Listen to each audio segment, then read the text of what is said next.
안녕하세요. 저는 눈에 넣어도 아프지 않을 귀여운 두 딸을 키우며 살고 있는 40대 주부입니다. 이 채널은 아이들 학교 보내고 잠시 짬이 날 때마다 열심히 사연을 들으며 매일같이 들리고 있어요. 아이들 키우다 보면 다른 일에는 신경 쓸 틈이 잘 안 나잖아요. 그럴 때 여러분들이 보내주신 사연 듣다 보면 세상 돌아가는 일도 엿들을 수 있고 저처럼 살면서 이런저런 고충들 겪는 분들이 많으셔서 아, 나만 이렇게 사는 건 아니구나 공감도 하게 됩니다. 저 역시 결혼해서 살다 보니 차마 얼굴 아는 지인들에게는 쉽게 이야기하지 못할 사연도 제법 쌓이게 되더라고요. 아무래도 결혼이라는 게 남편 하나 믿고 잘 알지도 못하던 사람들과 가족이 되는 일이다 보니 제 예상과는 다른 일들을 종종 겪게 되는 것 같습니다. 저 같은 경우는 시어머니가 좀 별나서 이래저래 마음고생을 했죠. 세상에 돈 싫어하는 사람은 없다지만 저희 시어머니는 그게 좀 유별난 편이거든요. 보통은 욕심이 많아도 자기 자식들한테는 베푸는 것이 인지상정일 텐데 안타깝게도 시어머니에게는 자식조차도 무력해서 예외가 아니었습니다. 이를테면 같이 식사를 할 때도 보통 자기 음식을 시키고 함께 먹을 만한 요리를 시켜 가운데다 두고 먹는 경우가 많잖아요. 그럴 때도 일단 자기 앞에 있는 접시는 제쳐두고 같이 먹는 음식만 허겁지겁 급히 집어먹는 사람들 혹시 보신 적이 있으신가요? 네, 저희 시어머니가 딱 그런 사람이었습니다. 유미 아빠, 어머님 자꾸 저러시는 거 우리끼리 있을 때는 그러려니 해도 애들도 같이 있는데 저러시는 건 좀 보기 그렇지 않아? 어머님 그러시는 거 짠하지 않은 건 아닌데 솔직히 애들이 보고 배울까 봐 겁나. 저 양반 저러시는 게 어디 하루 이틀 일도 아니고 안 보고 살면 살았지 당신 돌아가시기 전에 바뀔 일이 있겠어? 남편 말이 틀린 건 아니지요. 지금껏 해온 게 있는데 쉽게 바뀌겠습니까? 그렇지만 그렇다고 창피한 마음이 사라지는 건 아니었어요. 시집와서 겪게 된 저도 이 정도인데 남편은 오죽하겠어요. 심지어 저희 결혼할 때 상견례 식사 자리에서도 저러시는 바람에 저와 남편이 저희 부모님 앞에서 어찌나 얼굴이 화끈거리던지요. 내가 상견례 끝나고 나서 집에 돌아가서 얼마나 화를 냈는지 몰라. 우리 식구끼리 있을 때야 아, 이런 집안에 태어난 게 내 팔자려니 포기하고 살았을지 몰라도 일생에 단 한 번뿐인 상견례잖아. 나를 자식으로 귀하게 여긴다면 그 몇 시간 제 본성 누르는 게 그렇게나 힘이 들 일이야? 도대체 나를 사돈댁을 어떻게 생각하면 그런 행동을 해? 내 부모지만 정말 지긋지긋하다 나도. 상견례 후에 수치심에 제 앞에서 울면서 남편이 했던 말입니다. 평생 부모가 저런 꼴을 보였으면 그건 얼마나 마음에 상처 입을 일이 많았겠습니까? 저로서는 살면서 상상도 할 수 없었던 문제로 속이 골마버린 남편을 보면서 너무나도 안쓰러웠습니다. 이 사람 상처 잘 보듬어가며 우리 집에서만큼은 이런 일로 마음 다칠 일이 없도록 해줘야겠다고 굳은 다짐을 했었습니다. 그러다 보니 뭐 사소한 거 하나만 있어도 매번 돈 해대는 시어머니 때문에 결혼하고 나서 스트레스 받을 일이 적지 않았습니다. 신혼여행에 다녀와서만도 그래요. 저희 딴에는 그래도 큰 행사 치르고 여러모로 고생하셨을 가족분들 생각한다고 여행지에서 건강식품으로 유명한 것들을 제법 좋은 값 치르고 사와서 빠짐없이 나눠드렸습니다. 너희들 놀고 쓰는 데만도 빠듯했을 텐데 이런 걸 다 챙겨주고 고맙다 아가. 내 정말 잘 챙겨 먹으마.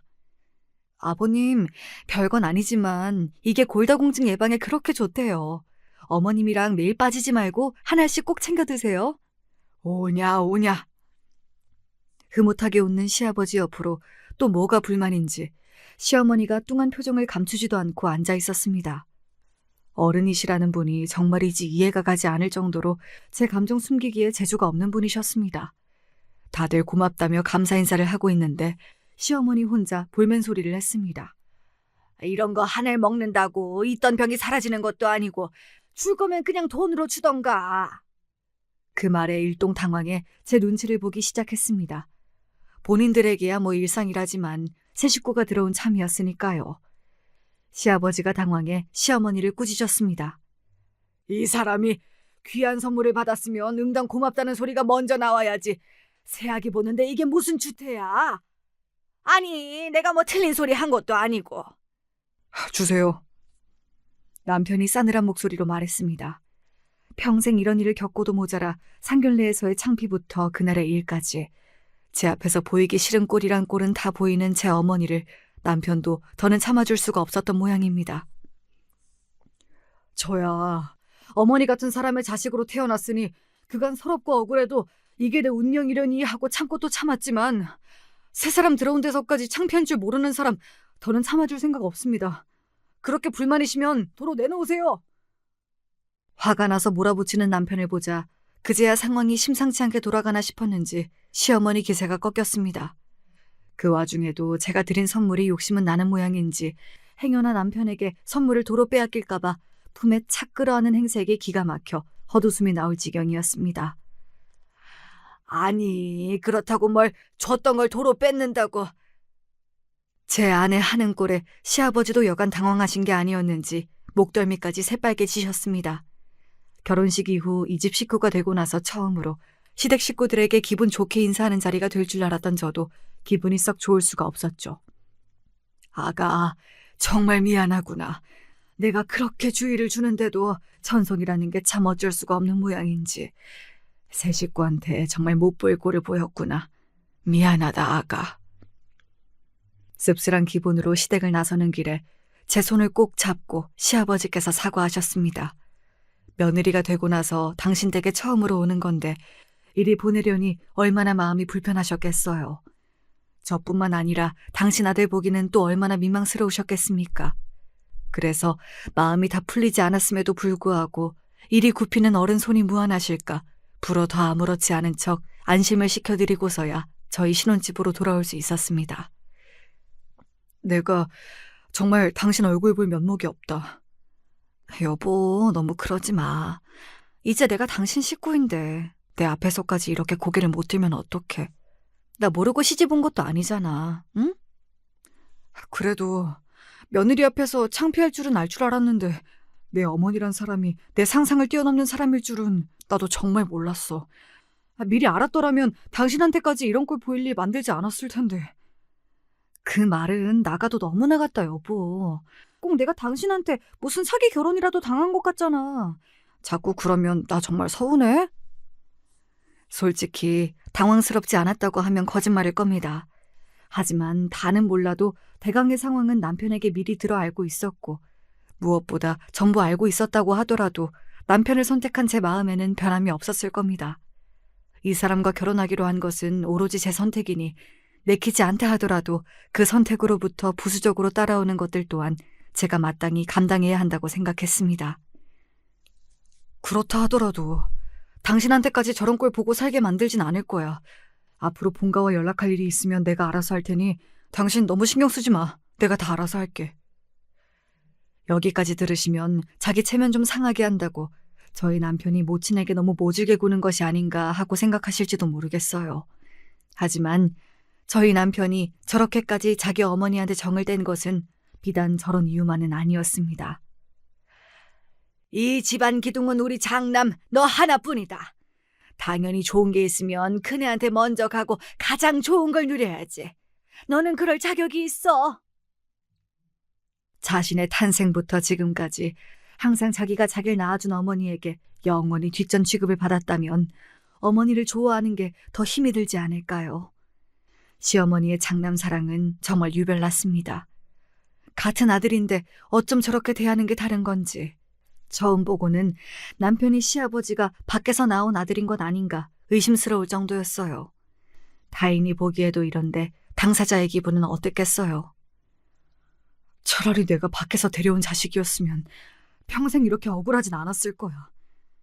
시어머니의 아들 차별은 작게는 반천 차별에서부터 크게는 대학 학비며 결혼 자금 문제까지 사사건건 걸리지 않는 부분이 없었습니다. 제가 작다고 표현하긴 했습니다만 먹을 걸로 사람 차별하는 게 얼마나 치사스러워요. 그걸 평생을 삼시세끼 밥상머리에서 매번 당했을 남편을 생각하면 정말이지 남편이 비뚤어지게 자라지 않은 것만으로도 남편에게 감사할 지경입니다. 내 평생 내가 좋아하는 반찬이 밥상 위에 올라온 적이 없었어.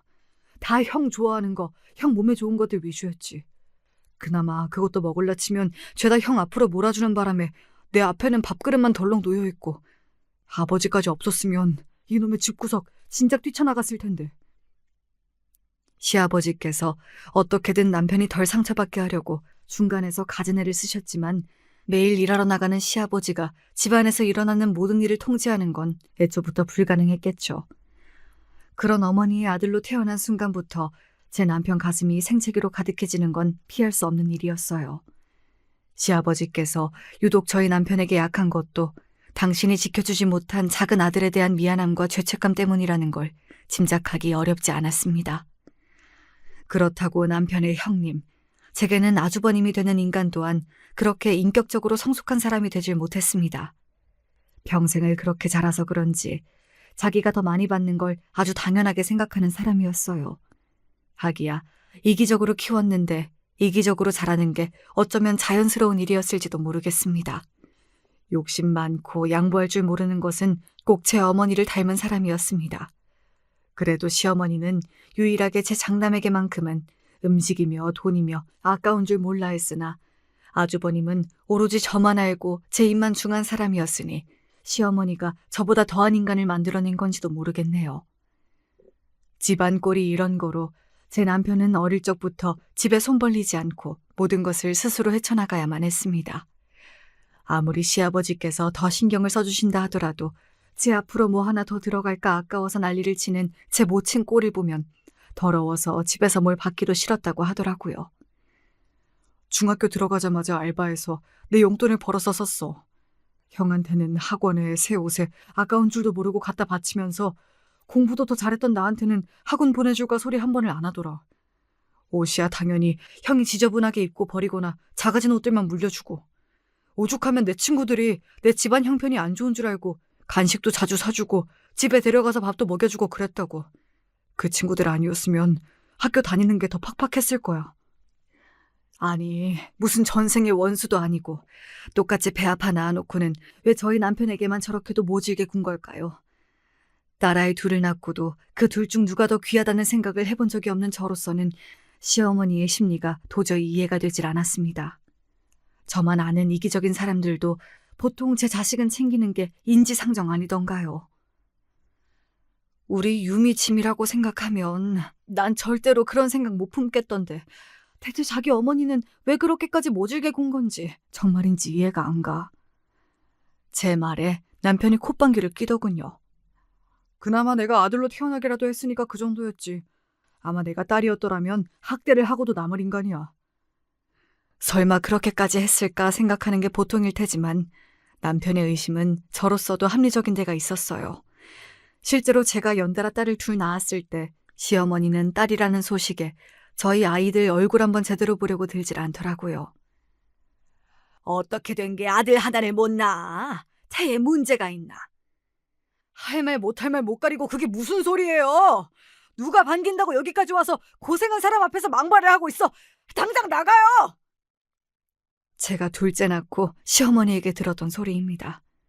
그동안도 시어머니에게 별 정이 있진 않았습니다만 시어머니에게 오만정이 다 떨어졌던 결정적인 계기이기도 하죠.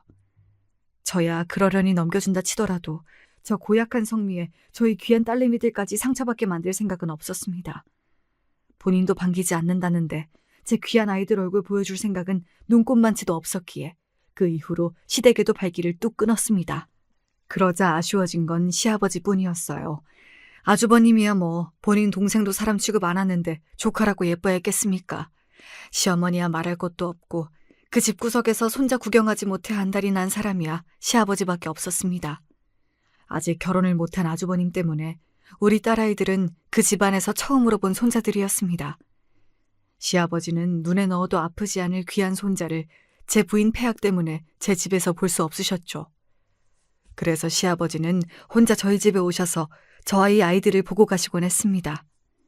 시댁과는 달리 저희 친정에서는 저희 부모님은 물론 오빠 내외와 남동생 내외까지 저희 아이들이 예뻐서 어쩔 줄을 몰라 하셨기 때문에 시아버지께서 더더욱 저희 부부 보기가 민망스러우셨을 거예요.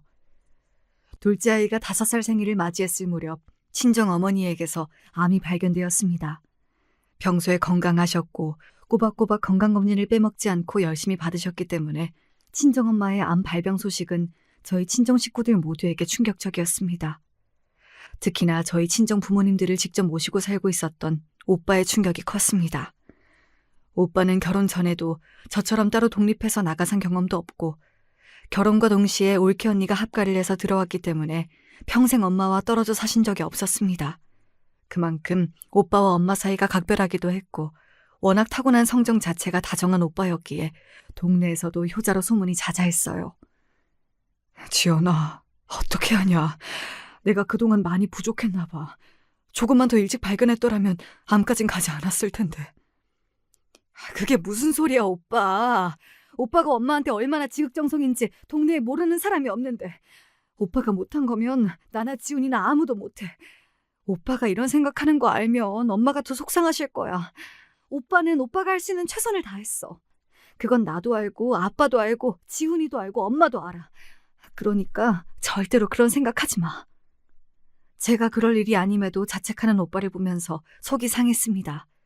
제 마음이 이런데 오빠 속이 오죽했겠어요. 저희 엄마가 워낙 남편과 제 아이들에게도 살뜰하셨기에 남편도 걱정을 많이 했습니다.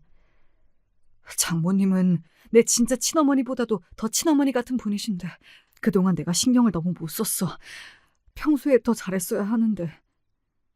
오빠나 당신이나 내가 평소에 얼마나 잘하는지 본 게 있는데 왜들 이러나 몰라. 그러면 그냥 우리 얼굴이나 최대한 많이 보여드리자. 엄마한테도 그게 가장 힘이 되실 거야. 그래, 그러자. 그 약속이 그냥 하는 대답이 아닌 모양인지 남편은 주말마다 쉬지도 않고 아이들을 데리고 꼬박꼬박 저희 엄마를 찾아갔습니다. 당시에 회사가 많이 바빠서 야근을 밥 먹듯 하던 시기라서 주말에서야 겨우 숨 좀 돌리고 있는 걸 알고 있었기에 저는 남편이 무리를 해서라도 저와의 약속을 지키고 있다는 걸 알 수 있었습니다. 남편에게 정말 고마운 마음이 드는 동시에 제게 정을 준 사람에게 저리 약한 사람인데 그런 사람을 그리 모질게 만든 시어머니에 대한 원망스러운 마음도 함께 들었습니다. 자식들이 가진 정성을 들인 덕분인지 다행스럽게도 친정엄마의 병사는 아주 느리게 진행되고 있었습니다. 물론 암 관련해서 치료받아야 할 부분이 많았기에 오빠와 올케 언니가 고생을 많이 해야 했지만 그래도 치료가 없을 때에는 집에서 평소처럼 생활하시기에도 크게 무리가 없었어요. 그래도 집에 환자 있는 게 어떻게 쉬울까요? 오빠와 올케 언니에게는 늘 고마운 마음뿐이었습니다. 언니, 정말 고마워요. 오빠한테도 고마운 마음을 금할 길이 없겠지만 언니 입장에서는 이게 정말 쉬운 일이 아니잖아요. 저도 며느리라서 잘 알아요. 언니 없었으면 엄마가 집에서 지내시는 게 어디 가당키나 하겠어요. 고모, 그렇게 말하지 않아도 돼요. 나 어릴 때 부모님 일찍 여의고 살면서 정말 서러울 일 많았는데 여기 시집 오고 나서 어머님이랑 지내면서 내가 얼마나 마음의 위안을 많이 받았는지 몰라요. 받은 걸로 치면 제가 어머님한테 한 것보다 어머님이 저한테 해주신 게 훨씬 많아요. 지금은 그렇게 받은 것 중에 겨우 일부 돌려드리는 것뿐이니까 저한테는 이 시간도 소중해요. 어머님이 아프신 게 속상할 뿐이지. 지금 어머님 모시는 건 제게는 은혜 갚을 일이 생긴 거나 마찬가지예요. 정말 제 올케 언니지만 어떻게 이렇게 심성 고운 사람이 우리 집에 들어온 건지 저희 오빠와 참으로 잘 어울리는 한상이라는 생각이 들었습니다. TV에서나 들을 법한 흐뭇한 고부지간이 바로 제 친정엄마와 올케 언니였어요. 올케 언니에게 한없이 고마운 마음이면서도 저는 평생 저런 고부지간을 겪을 일이 없을 거라고 생각하니 그것도 좀 씁쓸하더군요. 그렇게 저희 친정엄마는 암 진단 이후 무려 5년을 더 지내시다가 저희 곁을 떠나시게 되었습니다. 정말로 마음이 많이 아팠지만 5년이라는 시간 동안 저희 가족은 엄마와 길고 긴 작별 인사를 충분히 나눴기에 슬픔 속에서도 엄마의 부재를 받아들일 수 있었어요. 무엇보다 항상 엄마 곁에 함께 계셨던 아버지와 오빠 내외의 슬픔이 너무 컸기 때문에 저희라도 얼른 정신을 차려 그간 엄마와 함께 고생했던 아버지와 오빠 내외가 마음을 추스릴 수 있도록 도와야 했습니다. 지연아, 그동안 엄마가 떠나시리라는 생각을 안 해본 것도 아니었는데 막상 닥치니까 받아들이기가 너무 힘이 든다. 자꾸 못해드린 것만 생각나고 계실 때 조금이라도 더 잘해드릴 걸 후회될 일만 자꾸 떠올라. 오빠, 세상에 오빠 같은 아들은 없어.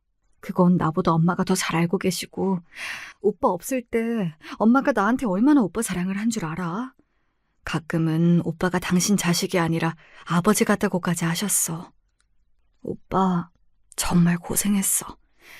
나도 지훈이도 평생 오빠한테 감사한 마음 가지고 살 거야. 단순히 오빠를 위로하기 위한 말이 아니라 정말 마음 깊이 우러난 진심이었습니다. 엄마의 말년이 그리 편안할 수 있었던 건 오빠와 올케 언니가 없었더라면 불가능했을 일이었으니까요. 그렇게 서로를 다독이며 저희 친정 가족들은 엄마를 보내드릴 마지막 준비를 했습니다.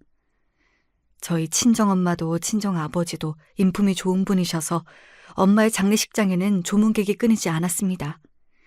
비록 장례식이긴 했지만 저희 어머니께서 오래 앓으시고 가실 때 비교적 편안하게 가셨다는 걸 다들 알고 계셨기에 장례식장 분위기는 차분했지만 지나치게 침통하진 않았습니다. 안사돈이 돌아가셨으니 당연히 저희 시부모님과 아주버님도 조문으로 오셨습니다. 그간 시아버지는 저희 아이들 본다고 종종 저희 집에 찾아오셨지만 시어머니와 아주버님 얼굴을 직접 보는 건 오랜만의 일이었습니다. 아가, 고생이 많았다. 사부인 좋은 곳 가셨을 게다. 시아버지께서 제 손을 잡고 위로의 말씀을 하시는 와중에도 시어머니는 장례식장 안을 두리번 살피시더군요. 오랜만에 보는 아들 내외는 안중에도 없으신 것 같았습니다. 오늘 같은 날 괜한 일 만들고 싶지 않은 마음에 저도 애써 못 본 척했습니다. 그렇게 저희 친정 식구 모두에게 위로의 말씀을 전하고 돌아서는 시아버지 뒤를 따르며 시어머니가 중얼거리는 소리가 제 귀를 스치고 지나갔습니다. 보기보다는 돈이 있는 집안인가? 가는 마당에 뭔 돈을 이리 쓰고. 그 소리에 남편 눈이 휙 돌아갔습니다. 저는 혹여나 저희 친정 식구 귀에 그 소리가 들어갔을까 싶어 퍼뜩 주위를 둘러보았어요. 그러다 저희 친정 오빠와 눈이 딱 마주쳤습니다. 친정 오빠는 제 귀를 의심하는 표정이었습니다. 아무렴 오빠의 상식으로는 사돈댁 장례식장에서 상상조차 할 수 없는 소리가 아닐 테니 제 귀를 의심하는 것도 무리는 아니었겠죠. 저는 엄마와 저희 친정 식구들에게 미안해서 고개조차 제대로 들 수가 없었습니다. 뭐 저런 인간이 다 있습니까? 그 소리 장례식장 안에서 참고 누르는 게 그렇게 못할 짓입니까? 이쯤 되니 시험이란 인간이 도저히 인간같이 느껴지지가 않았습니다. 진짜 당장이라도 제 치모를 잡돌이할 기세인 남편을 겨우 막아서고 고개를 휘저었습니다. 더 이상 저 사람 때문에 엄마 가시는 길에 분란을 만들고 싶지 않았습니다. 남편도 제 마음을 알았는지 애써 화를 꾹 눌러 참는 게 보였습니다. 뒤늦게 상황을 파악한 시아버지가 자리에도 채 앉지 못하고 황급히 시어머니를 끌고 장례식장 밖으로 나가는 것이 보였어요.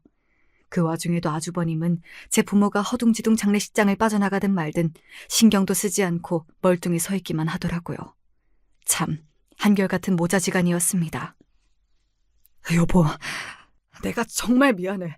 내가 정말로 가만두지 않을게. 그러니까 여보, 나중에. 나 오늘만큼은 당신 어머니 얘기하고 싶지 않아. 결혼 이후 제가 남편 어머니 관련해 아예 화제를 끊어버리기는 그때가 처음이었습니다. 그동안 제 어머니 때문에 남편이 제게 얼마나 미안해하는지 모르지 않았으니까요. 그걸 알면서도 엄마 장례식 날까지 도저히 시모를 입에 올리고 싶지가 않았어요. 그런 제 모습을 보고 남편도 그만 입을 다물었습니다. 후에 시아버지께서 시어머니 대신 사과의 뜻을 전하려고 전화를 걸어오셨을 때도 아무런 대꾸도 하지 않았습니다. 저도 정말 지칠 대로 지쳤던 모양입니다. 그렇게 친정어머니를 떠나내고 한동안 모든 친정 식구들이 많이 힘들어했습니다. 특히 평생의 반려를 잃으신 아버지께서 엄마 가시고 나서 급격히 기운을 잃으셨습니다. 저희 부모님은 사이가 정말 좋으셨거든요. 가끔 투닥투닥 다투시는 일이 있어도 절대 싸우는 소리가 부모님 방문 밖을 빠져나오는 일이 없었고 40년 가까이 함께 하시면서도 항상 서로를 존중하셨습니다. 어릴 적에는 우리 엄마 아빠처럼만 살 수 있다면야 일찍 결혼하는 것도 나쁠 것 없겠다는 생각을 자연스럽게 할 정도였으니까요. 실제로 저희 3남매 모두 또래보다 조금 이르게 결혼을 한 것도 부모님 영향이 컸을 거예요. 오빠, 엄마 가시고 아빠가 너무 기운이 없으셔서 걱정이야. 요새도 방문 밖으로 잘 안 나오셔? 너랑 집사람이 자꾸 밖으로 모시고 나가려고 해도 영 그럴 기분이 안 나시는 모양인지 처음엔 우리가 너무 걱정하는 것 같으니까 억지로라도 따라 나오려고 하시더니 요새는 그것도 쉽지 않으신가 봐. 어머니 가신 지 얼마 되지도 않았는데 저러다 아버지까지 축나시는 건 아닐까 걱정이다. 부부간의 사이가 좋을수록 사별후 남은 한쪽이 금방 배우자 뒤를 따라간다는 소리가 있잖아요. 저희 삼남매 모두 직접 입에 올리지 않았지만 워낙 부모님 사이가 좋았던 걸 누구보다 잘 알고 있으니 걱정을 안 하려야 안 할 수가 없었습니다. 일부러 공기 좋은 곳에 아버지를 모시고 소풍도 나가고 기력 회복에 좋다는 음식들도 부지런히 구해다가 드렸습니다. 이런 자식들의 노력에 아버지는 고맙다고 웃으시면서도 좀처럼 기력을 회복하시진 못했어요. 그즈음 그간 연락도 잘 주고받지 않았던 시어머니에게 뜬금없이 연락이 왔습니다. 저는 처음엔 저희 어머니 장례식장에서 했던 망발을 사과하려고 그러나 싶었습니다. 하지만 제 시모라는 사람은 제가 상상했던 것보다도 더 대단하신 양반이시더군요. 예, 너 주변에 우리 첫째 소개시켜줄 만한 참한 아가씨들 좀 없냐? 저는 정말 제가 잘못 들은 줄 알았습니다. 저희 엄마 장례식이 끝나고 처음으로 시어머니에게 받은 연락이었어요. 당연히 상 잘 치렀느냐고 묻는 게 먼저 아닙니까? 거기다가 아주버님 색시간 부탁이란요. 같이 살겠다는 여자가 있다고 해도 제가 뜯어말릴 판에 이게 웬 정신 나간 소리랍니까? 어머니, 지금 저한테 그 부탁하시려고 전화하셨어요? 제가 저희 엄마 장례식장에서 어머님 하신 소리를 똑똑히 기억하는데 정말 할 말이 그것뿐이에요? 어머니 사람이 도대체 어떻게 그래요? 저랑 저희 친정 식구들한테 사과를 해도 모자랄 판에 진짜 어머니는 어떻게 되신 분인지 모르겠네요. 이런 얘기 듣고 싶지 않으니까 연락하지 마세요. 소리를 버럭 지르고는 전화를 끊어버렸습니다. 그러고도 치밀어 오른 부하를 어찌할 줄을 모르겠어서 한참을 열을 올려야 했어요. 그동안은 그래도 가깝게 지낼 순 없다 하더라도 어떻게든 시어머니를 이해하려고 노력해왔습니다. 하지만 이번엔 정말 선을 넘어도 단단히 넘었죠. 이건 사람으로서의 도리가 아니잖아요. 저는 시어머니에게 그나마 예의상 드물게 하던 연락마저 완전히 끊고 아예 시어머니에게 관심을 두지 않기로 결심했습니다. 그 시점에 아주버님 나이가 이미 40을 훌쩍 넘겨 50을 바라보던 시점이었습니다. 남편과 아주버님 나이 차가 7살이고 남편이 저보다 5살이 많으니 결혼을 하지 않은 제 또래 지인이라고 해도 아주버님과는 띠동갑도 너끈하게 차이가 났습니다. 도대체 누구 욕을 먹이자고 제 모자란 아들놈을 제 지인에게 찍어 붙인단 말입니까? 염치 없는 아주버님과 시어머님 성정에 아주버님 또래의 여자에게는 눈도 돌리지 않을 게 뻔했습니다. 그러니 어떻게든 어린 여자를 갖다 붙이려고 들었겠죠. 아주버님 조건이라도 괜찮았으면 어처구니가 없어도 그들 심정이 개미 눈물만큼은 이해가 되었을지도 모르겠습니다. 하지만 아주버님은 남편과의 결혼으로 엮이지 않았더라면 평생 상종도 하기 싫은 부류의 인간이었습니다. 제 어머니의 편애를 받으며 자란 결과로 엉망진창이 되어버린 성품을 빼고 이야기한다고 해도 그랬어요. 그렇게 제 어머니가 제게만 교육비를 왕창 써가며 뒷바라지를 해주었음에도 불구하고 아주버님은 한마디로 꼴통이었어요. 공부머리라고는 일절없는 사람이었습니다. 대학은 고사하고 고등학교도 겨우겨우 마친 판국이었어요. 그러니 어디 직장이라고 옳은 곳에 들어갈 수 있었겠습니까? 아주버님은 그 나이를 먹도록 잠깐씩 시부모님의 지인의 회사에서 짧게 몇 달씩 일한 것을 제외하면 제대로 제 밥벌이를 해본 적이 없는 사람이었습니다. 하기야 굳이 제가 고생해서 돈 벌어오지 않아도 제 장남이 세상에서 제일 귀한 사람인 줄 아는 어머니 지갑이 끊이지 않고 열렸을 테니 딱히 돈을 벌어야 한다는 생각도 안 들었을 수도 있죠. 그거야 다 시어머니 업보 아니겠습니까? 하지만 제가 그 업보를 같이 지어주어야 할 이유는 단 한 가지도 없으니까요. 결혼을 한다고 해도 말려야 할 판에 제 밥벌이도 못하는 주제에 무슨 수로 한 가정이 가정이 되겠다고 결혼을 시키겠다는 거야? 둘 다 아직 주제 파악을 못해도 한참을 못했으니 저 연병을 떠는 거지. 결혼을 하든지 말든지 우리 알 바 아니니까 당신은 하던 대로 연락 받아주지 마. 남편의 반응도 냉랭하기 짝이 없었습니다. 경제력을 고려해도 부모와 조모될 이의 인성을 고려해도 결혼해서 살아선 안 되는 사람이었으니 당연한 반응이었겠죠. 부디 어느 눈먼 처자가 지뢰를 밟는 일이 없길 바라며 저도 남편도 그 문제에서 신경을 끄기로 했습니다. 굳이 도움될 것 하나 없는 시댁 때문에 스트레스 받지 않더라도 당시 마음 쓰이는 일들이 천지인 상황이었습니다. 친정아버지 건강이 좀처럼 회복될 기미를 보이지 않았거든요. 내가 아무래도 오래 버티지는 못할 성 싶구나. 내가 아직 기력이 남아있을 때 미리 내 주변 정리를 좀 해두고 싶구나. 아버지, 그게 무슨 말씀이세요? 아빠, 약한 말씀 하시지 마세요. 저희 정말 속상해요. 사람 인명이라는 게 어디 내 혼자 힘으로 어쩔 수 있는 게 아니지 않겠니? 그래도 너희들 모두 좋은 짝 만나 시집장가 다 보냈고 고맙게도 손주들도 모두 보았으니 이만하면 살 만큼 살았지. 그 사람도 미리 가서 기다리고 있을 테니 나도 정말 괜찮다. 나 사후에 처리하면 너희들이 고생스러울 일들이 있어서 내 의지대로 먼저 깔끔하게 정리를 하자는 것뿐이니 너무 심각하게들 생각하지 말거라. 그 말씀을 하시는 아버지 얼굴이 너무 담담해서 더 마음이 아팠어요. 저희 삼남매 모두 걱정하던 일이 현실로 다가오고 있었습니다. 제 얼굴에 나날이 수심이 깊어지자 남편도 걱정이 많았습니다. 제 기운을 차리게 해보겠다고 남편이 애써 평소 제가 좋아하던 음식을 잔뜩 만들어 내밀어도 영 넘어가질 않더군요.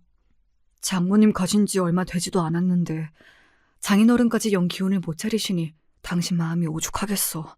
그래도 이럴수록 당신이 더 기운을 내야지. 그래야 한다는 걸 머리로는 아는데 입맛이 없네. 그래서 아버지도 엄마 가시고 그렇게나 못 잡수신 걸까? 여보, 장인어른께서 유산 정리하시겠다는 말씀을 꺼내셔서 말인데 혹여나 당신한테 뭔가를 물려주시더라도 우리 집 쪽에는 알리지 않는 게 좋겠어. 요샌 아버님 말고는 아예 연락도 안 하는데 불어 그럴 일이 뭐가 있겠어. 당신이 뭘 걱정해서 하는 말인지 알아. 내가 먼저 알릴 일은 없으니까 미리 너무 걱정할 것 없어. 제게 이런 말을 하는 남편이 면목 없어 하는 것도 한두 번이 아니었죠. 저나 저희 아이들에게나 친정 식구들에게나 참 잘하는 남편인데 어머니 하나 잘못 만났다는 이유만으로 늘 제 앞에서 죄인이 되고 마는 남편이 안쓰러웠습니다. 애초에 말할 생각도 없었지만 그런 남편의 짐 하나 더 쌓는 일이 되지 않도록 입단 속에 더욱 신경을 쓰자고 마음먹었죠. 그러다 저희 아이들을 보러 오랜만에 저희 집에 오신 시아버지로부터 뜻밖의 소식을 전해 듣게 되었습니다. 아무래도 그네가 조만간 결혼을 하게 될 것 같다. 저도 남편도 어안이 벙벙했습니다. 저더러 차만 아가씨 소개해달라고 말도 안 되는 소리를 했던 게 2달이 채 안 되었으니까요. 지금도 늦었는데 50을 넘길 수는 없다며 길길이 날뛰더니 얼마 전에 국제결혼 성사시켜주는 회사에 다녀온 모양이야. 아가씨가 베트남 사람이라고 하던데 첫째가 사진 보더니 마음에 든다고 그러더구나. 조만간에 둘이서 베트남에 가서 최종 결정을 할 모양이더라. 기가 막혀서 입이 떡 벌어졌습니다. 그 베트남 아가씨를 며느리로 맡겠다고 시어머니가 또 얼마나 헛돈을 썼을지 생각하니 어처구니가 없더라고요. 남편이 금세 나리선 목소리로 물었어요. 제 가정 부양할 능력도 안 되는 놈을 덜컥 결혼만 시켜서 대체 뭘 어쩔 생각이래요? 남의 집 귀한 딸 신세 망치려고 작정을 하지 않고서야. 시아버지 표정도 무한하게 짝이 없었습니다. 어디 한 군데 내세울 데 없는 제 모자란 아들이 결국 이런 식의 결혼을 하게 되니 그러지 않기가 더 힘들었겠죠. 나도 대체 그 둘 머릿속에 뭐가 들었는지 궁금하다. 애초에 나는 반대했었어. 지금까지야 저 혼자니까 그렇다 쳐도 앞으로 가정까지 있는 다 늙은 놈 뒷바라지 해줄 생각 없다고도 분명히 얘기했고 소개비도 네 어머니가 또 따로 꿍쳐놓은 돈이 있는지 웬일로 나한테 돈 내놓으라는 소리도 없었고 어차피 본인이 다 알아서 할 테니 회방이나 놓지 말라고 하더구나. 이쯤 되니 나도 뭘 더 어찌해야 할지도 모르겠구나. 할 수만 있다면 그 베트남 아가씨에게 도망가라고 소리라도 지르고 싶었습니다. 아무리 형편이 안 좋아도 아주버님은 아니었어요. 결혼을 하든 말든 우리 알 바 아니에요. 염치 없이 우리 식구한테 손 벌릴 생각이나 하지 말라고 하세요. 그거야 당연하지. 너 지금까지 고생한 것만도 내가 면이 안 서는데 너희 불편한 일 생기는 일만은 없도록 나도 단속을 할 테니 아가, 너는 걱정하지 마라. 걱정하지 말래도 걱정이 되는 건 어쩔 수 없었습니다. 그러고 그 다음 주에 정말로 시어머니와 아주버님은 베트남으로 출국했습니다. 이제 누구도 반기지 않는 결혼이 목돈으로 다가온 셈이었죠. 하지만 시댁 중 일에는 신경 쓸 겨를이 없었습니다. 저희 삼남매에게 재산 분할을 모두 마치시자마자 아버지 건강이 급속도로 나빠지기 시작했습니다. 마치 모든 것이 정리되기만을 기다렸다는 듯한 타이밍이었습니다. 엄마 떠나신 지 얼마 되지 않아 아버지까지 절이 되시자 저희 삼남매는 정말 견뎌내기가 힘들었어요. 부디 아버지만이라도 이 고비를 넘겨주시길 바라고 또 바랐으나 결국 아버지는 평소 앓던 지병에 여러 합병증이 겹쳐 운명을 달리하고 마셨습니다. 의학적인 소견은 저러했으나 저희 가족 중 아버지가 떠나신 것이 어머니를 먼저 보내신 후 얻은 마음의 병 때문이라는 것을 모르는 사람은 아무도 없었어요. 그렇게 저는 같은 해에 양친을 모두 잃게 되었습니다. 나이를 먹을 만큼 먹었는데도 부모를 잃은 슬픔과 허전함은 어쩔 수가 없는 노릇이더군요. 슬아이 딸아이까지 둘이나 있음에도 세상 천지 혼자 던져진 고아 같은 기분이 드는 것은 제가 어떻게 할 수 있는 게 아니었습니다. 그나마 제 걱정에 곁에서 떨어질 줄 모르는 남편과 착한 두 아이들, 그리고 함께 고생한 오빠 내외와 동생 내외가 없었더라면 정말 이 슬픔을 이겨낼 수 없었을 거예요. 장례를 마치고 생각해보니 일주일에 한두 번 찾아가는 저도 아버지, 어머니 아위는 모습을 볼 때마다 그리 마음이 아팠는데 부모님을 끝까지 모셨던 오빠와 올케 언니의 상실감이 어떨지 상상이 가지 않았습니다. 그동안 아프신 두 분 모신다고 그 두 사람도 참으로 가진 고생이 많았겠죠. 그 생각을 하니 조금은 기운을 차려 자리를 털고 일어날 수 있었습니다. 그 두 사람에게 뭐라도 해주지 않고는 못 견디겠다는 생각이 들었거든요. 오빠, 이번 주 주말에 언니 모시고 우리 집에 와. 내가 언니랑 오빠 좋아하는 거 많이 해줄게. 너 아직 기운도 못 차렸는데 그게 무슨 소리야. 그럴 시간 있으면 너나 좋은 거 챙겨 먹고 푹 좀 쉬어. 나 이제 괜찮아. 그리고 고생을 해도 오빠랑 올케 언니가 더 했지. 내가 너무 고마워서 뭐라도 안 해주면 견딜 수가 없을 것 같아서 그래. 그러니까 꼭 와. 알았지? 그렇게 오랜만에 집으로 오빠 내외를 초대했어요. 제가 간만에 실력 발휘를 하겠다고 두 팔을 걷어붙이고 기운찬 모습을 보이자 남편과 아이들도 신이 나서 적극적으로 저를 거들기 시작했습니다. 그때 갑자기 초인종이 울렸어요. 약속 시간보다 한참 이른 시간인데 벌써 오빠 내외가 왔나 싶어 인터폰도 보지 않고 달려나가 현관문을 벌컥 열었습니다. 그러나 문 밖에 있던 사람들은 제가 기다리던 사람들이 아니었습니다. 뭘 그렇게 멀뚱히 보고 서 있어? 들어가게 좀 비켜봐라. 시어머니와 아주버님이었습니다. 결혼 초반에 집들이에 초대한 이후로 계속 사이가 틀어졌으니 저희 집 방문은 거의 처음이다시피 했습니다. 제가 얼이 빠져있는 사이에 둘이 들어오란 소리도 안 했는데 집 안으로 척척 걸어 들어갔습니다. 형님 벌써 오셨어? 아니, 여기 무슨 일로 왔어요? 반갑게 말하던 남편이 불청객의 정체에 금세 목소리가 날카로워졌습니다.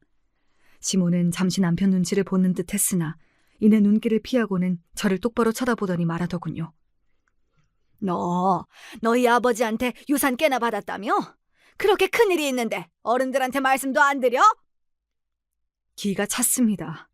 지금 그것 때문에 득달같이 제 못난 큰아들까지 달고 제 집으로 달려왔다는 겁니까? 그게 어머니하고 무슨 상관이 있다고요.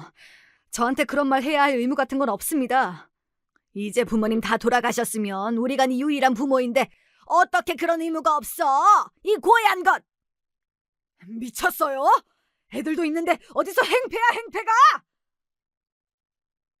남편이 기겁을 하고 소리쳤지만 이미 제 것도 아닌 돈에 눈이 먼 시모 귀에는 들리지 않는 모양이었습니다. 너 큰애 결혼한다는 소식은 들었지?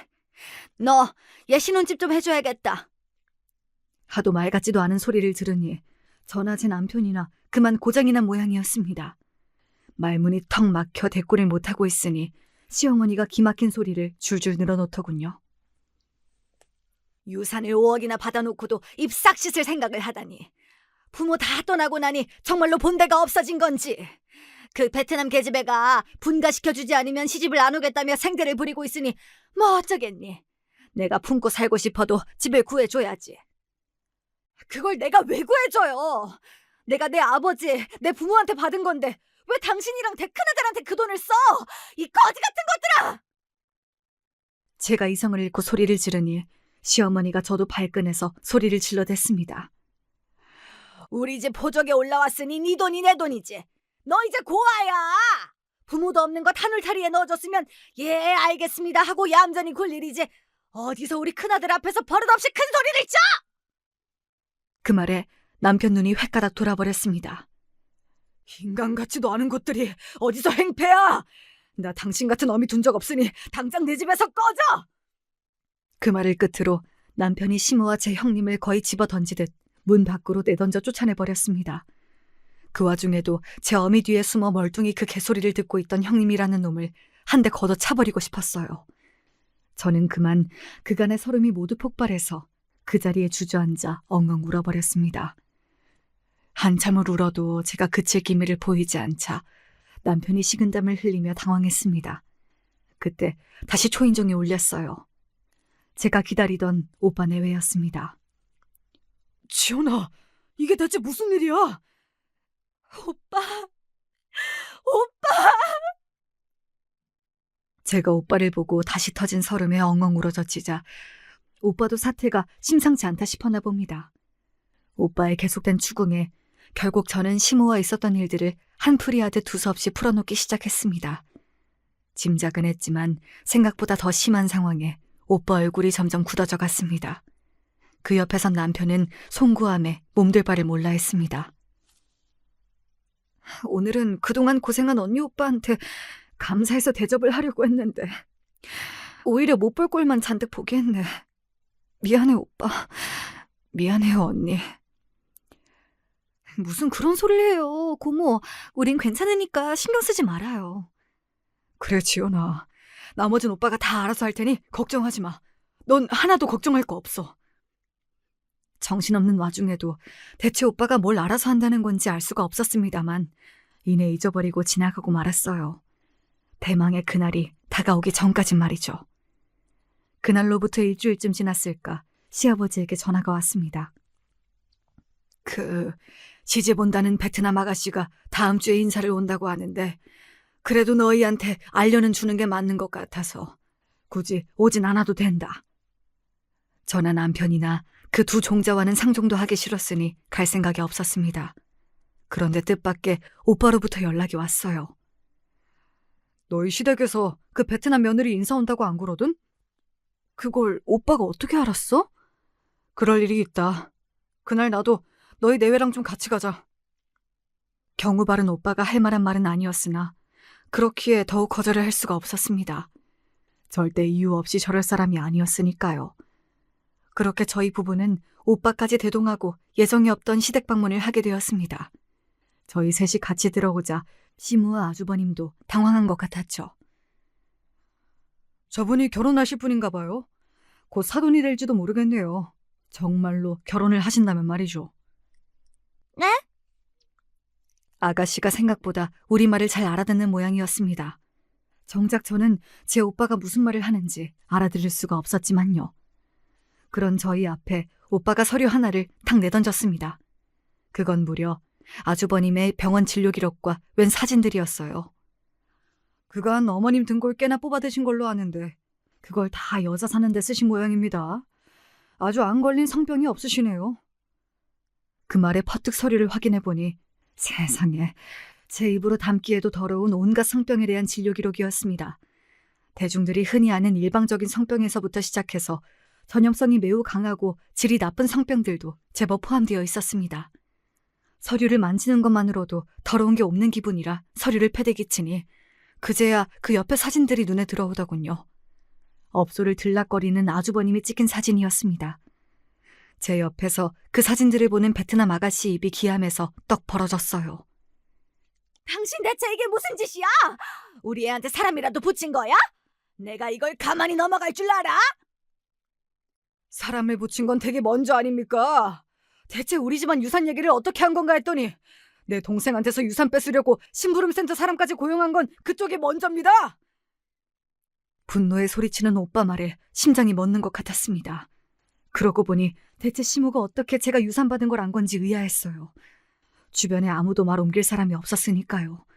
하다 제 며느리 돈 뺏겠다고 사람까지 쓰다니 저건 사람이 아니라 악귀다 싶더군요. 고소를 하려거든 어디 해보세요. 증거는 우리 쪽이야말로 차고 넘치니까. 감히 내 동생을 이따위로 대하고도 우리 어머니 장례식에서 그런 망발을 내뱉고도 그쪽이야말로 두 다리 뻗고 살 수 있을 줄 알았습니까? 시어머니와 아주버님 얼굴이 새하얗게 질렸습니다. 그때 베트남 아가씨가 불쑥 튀어나와 아주버님 뺨을 갈겼어요. 이 더러운 놈! 병 있다는 소리 안 했잖아! 나 너 같은 더러운 놈이랑 결혼 못해! 눈이 뒤집어져서 발악하는 베트남 아가씨 기세에 모자가 혼비백산했습니다. 더 보지 않아도 이 결혼이 파토난 걸 알 수 있었죠. 지연아, 가자! 아직 정신도 못 차린 저를 오빠가 손을 붙들고 끌고 나갔습니다. 여전히 제 등 뒤에서는 모자와 베트남 아가씨가 벌인 소란에 시끌시끌했습니다. 이윽고 그 소리가 잦아들 만큼 멀어지고 나서야 오빠의 설명을 들을 수 있었습니다. 오빠가 너무 일을 벌여놔서 미안해. 그런데 너한테 그런 소리를 듣고도 도저히 그냥 넘어갈 수가 없었어. 우리 오빠가 심부름센터 사람을 고용해서 사람 뒷조사를 하다니 상상도 할 수 없는 일이었습니다. 발이 안으로 굽어서인지 잘못됐단 생각보다 오빠가 오죽했으면 그랬을까 싶은 생각이 먼저 들었어요. 아니야.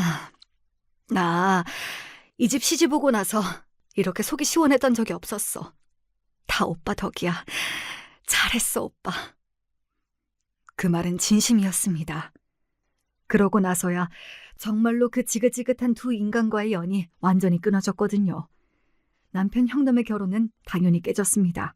그 베트남 아가씨가 파혼의 전적인 원인이 놈 탓이라고 소개업체에 난리를 친 탓에 모든 일체의 비용과 위약금을 놈과 시모가 대야 했습니다.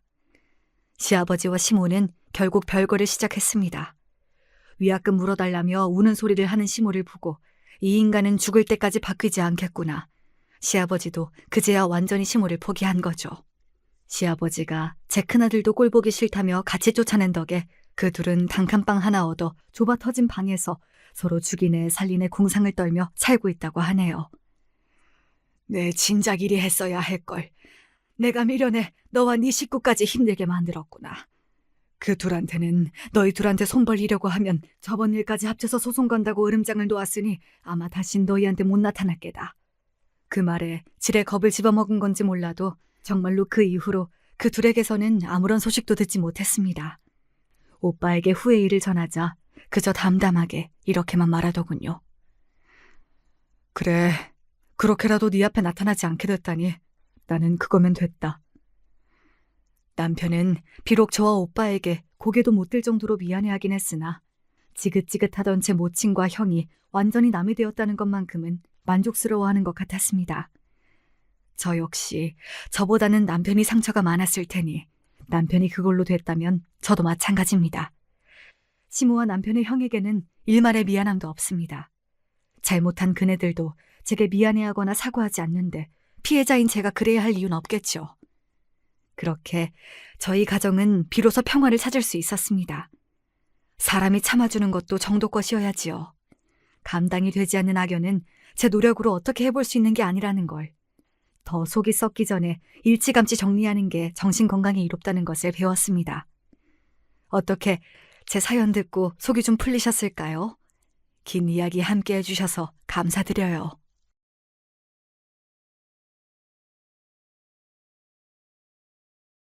여러분 안녕하세요. 사연을 적어 내려가는 오늘은 날씨가 무척 더운데요.